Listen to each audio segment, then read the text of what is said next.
Hi everyone, the Simple Dad here. In this video, I'll show you how to turn on DIY home screen on your Samsung S25 Ultra.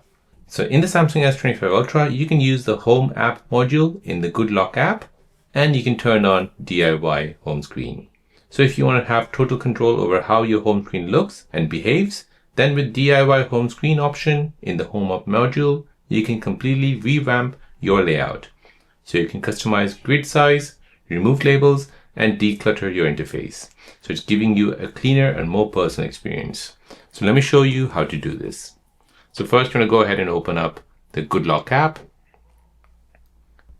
From here, you're going to go ahead and find the Home app module, which looks like that. Now make sure to turn this feature on, then go ahead and tap on home screen and find DIY home screen, turn this feature on. Now press home, and now you want to go ahead and long press on your home screen, then tap on DIY home. Go ahead and find a home screen where you want to customize. So for example, this one here, we'll go ahead and tap on the plus sign here at the bottom. And here we can go ahead and add emojis, your avatars, photos or stickers. You can even add shapes and different arrows and so on. With regards to icon, you can go ahead and place it anywhere you like on the screen. You can even rotate it or increase the size of these icons.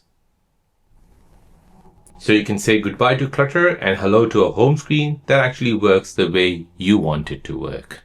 If you're new on the channel and you want to find out more about your iPhone, your Android phone, or any other social media apps, then don't forget to subscribe to this channel to become a part of the Simple Dad community. Hit the like button if you find this video useful.